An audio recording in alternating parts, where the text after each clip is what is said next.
It's time for Flashback 4. Remember, your first question is from something you've just recently done, perhaps yesterday. Question 2 might be from something you've done last week. Questions 3 and 4, you have to really think back. It might be something that you did last term. But let's start with the time on the clock. What time is it?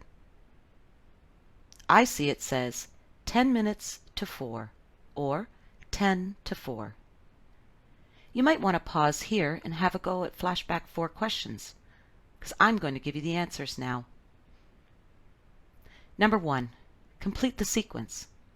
5/10, 6/10, 7/10, 8/10. What fraction of the shape is shaded? 2/7. Question 3. How long is the pencil? The pencil is 5 centimeters and 9 millimeters. And question 4, your times tables question, what is 8 times 4? 32. Well done. Now let's get ready for the next lesson. Here we're looking at representing fractions on a number line. This number line shows us 0 is our start point, 1 is our end point. And we can see here that there are 3 increments and 4 equal pieces. If we've got 4 equal pieces, we're talking about quarters. Let's label it. 1 quarter, 2 quarters, 3 quarters. How can we represent that as an image? If we think of a circle, and we divide that circle into 4 equal pieces, we've divided it into quarters. This circle represents 0. Here we show 1 quarter, 2 quarters, 3 quarters, and 1 whole. All 4 quarters have been colored in when we show 1 whole, which is why we also call it 4 quarters. Here you can pause and see if you can figure out what fraction are we counting up in on this number line. And then come back and we'll go through it together. This number line has a start point of 0 and an end point of 1. We can also clearly see 5 equal pieces. So that helps us to decide that we're counting up in fifths. So let's label it like we did before. Using a circle, we would be able to show 0 as a circle divided into 5 equal pieces, but we have 0 filled in. How would we label 1/5 as a fraction and as an image? Exactly. 1/5 would be one of the 5 equal pieces shaded in. What would come next? 2/5, and here we can see 2 of the 5 equal pieces shaded in. Then we can show 3/5 and 4/5, and then let's show 1 whole. We show 1 whole by coloring in all 5 of the equal pieces. This would be represented as 5/5. Did you notice that every time we have 1 whole, our numerator and our denominator are the same? Interesting. Here we have the same number line. Remember, we were counting up in fifths. 1/5, 2/5, 3/5, 4/5, and 1 whole represented 5/5. But what if we extended the number line all the way up to 2? Remember, we're still counting in fifths because we can see 5 equal pieces between 1, and 2. 1 was 5/5. We want to add one more fifth. How would we write that as a fraction? What would that look like as an image? We would say 6/5. And if we added another fifth, it would be 7/5. Then 8/5, 9/5, and then we arrive at 2. How could we write that as a fraction? 2 wholes, each of them divided into fifths. If you count them up, you'll see 10/5. But now let's take a look at those circles, those images. There's another way for us to name those fractions. Think back to 5/5 being one whole. 6/5 we could call 1 and 1/5. 7/5 we could say is one whole and 2/5. Are you seeing the pattern? 8/5 would be the same as 1 and 3/5. 9/5 would be the same as 1 and 4/5.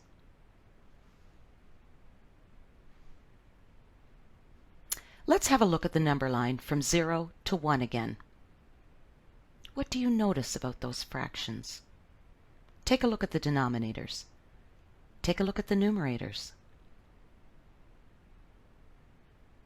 We know that fractions less than one whole have a numerator smaller than the denominator. Oh yeah, I see that. What if we take a look at the number line between 1 and 2? What do you notice about the denominator? What do you notice about the numerator? Can you see that fractions greater than one whole have a numerator greater than the denominator? You might want to remember that for the next slide. So now that you're able to count up in fractions, we need to think about where would we place fractions on a number line? How can we compare them? Take a look at these fractions. What do you notice? What's the same? What's different? Well, the numerators are all the same. They're all 1. Do you remember what we call those kind of fractions? That's right. They're called unit fractions.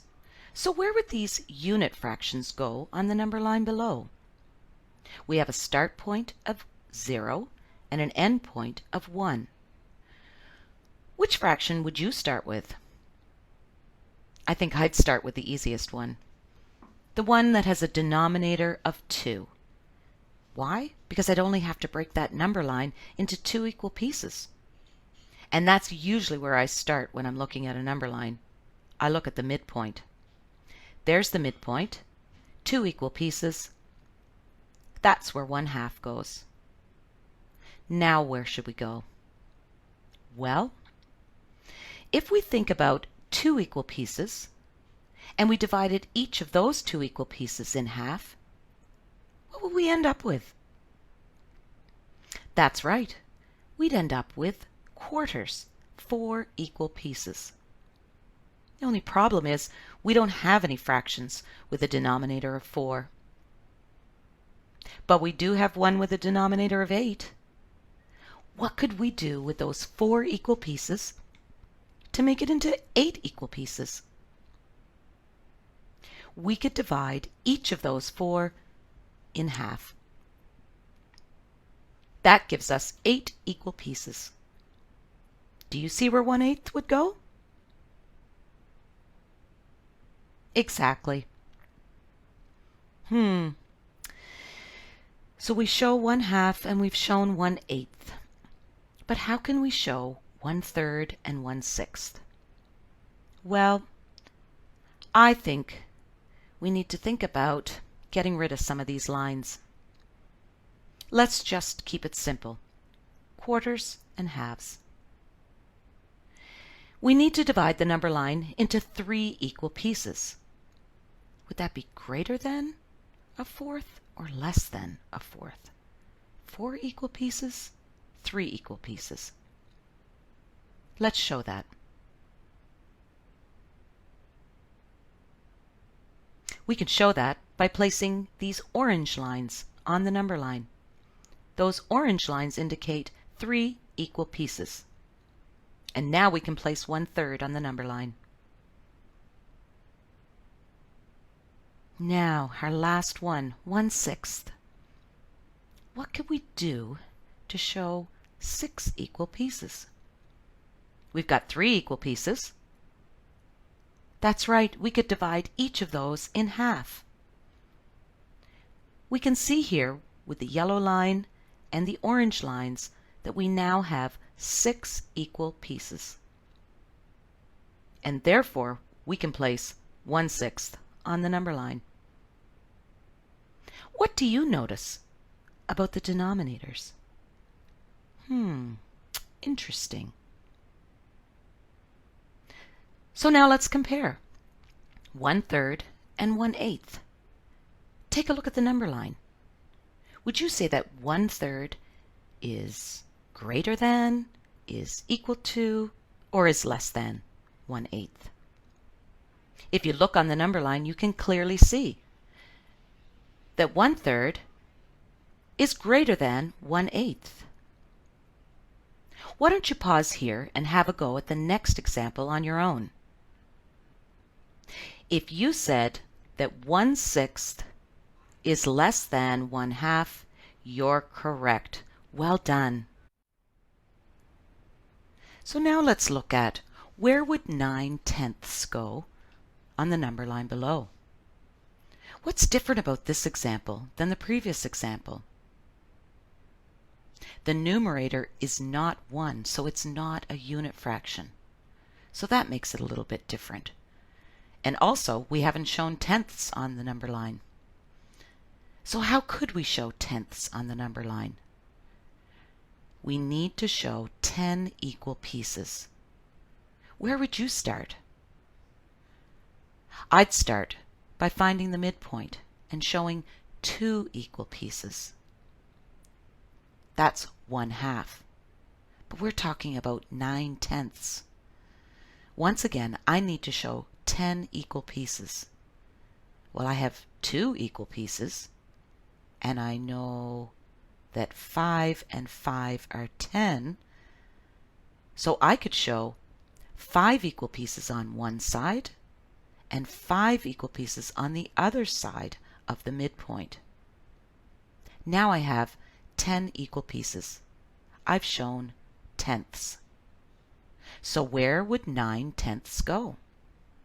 I could start at 0 and count up 9 of the 10 equal pieces. That's where 9/10 would go. But can you think of a different way? Perhaps a more efficient way? You could start at 5 and simply count on 6/10, 7/10, 8/10, and arrive at 9/10. Did you think of that? Did you think of a different way? Because there's one more way. I could actually start at 1, which is 10/10, and go back 1 to find 9/10. So there are lots of ways. Which way did you use? Whichever way you used, 9/10 is very close to 1 whole, and that's where it goes on the number line. Let's take a look at this question. It says, where would these fractions go on the number line below? I think we're getting pretty good at these.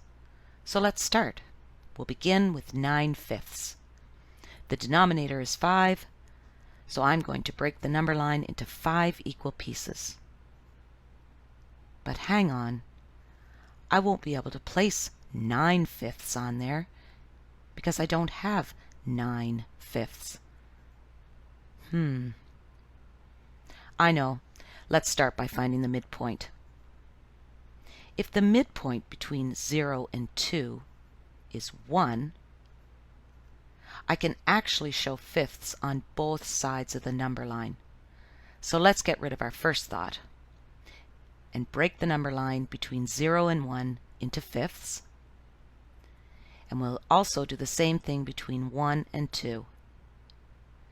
Now, where can we place 9/5? Well, we can count up on the number line by fifths. We've practiced that. 1/5, 2/5, 3/5, 4/5, 5/5, which we write 5/5. And remember, when our numerator and our denominator are the same, it equals 1 whole. Let's keep going. 6/5, 7/5, 8/5, 9/5. There. That's where we're going to place 9/5. Now, 1 3/4. Where will that go? Why don't you pause here? See if you can have a go. So once again, thinking about 1 3/4, well, it's a mixed fraction, but it also tells us that it's more than 1. So we know that it's going to be placed somewhere on the number line past 1. We can also look at the denominator and see that's 4. So we need to break that section between 1 and 2 into fourths. We can start by breaking it in half, and then each of those in half. There, we have 4 equal pieces. Here we can show 1 and 3/4 by counting up 1 and then 1 1/4, 1 2/4, and 1 3/4.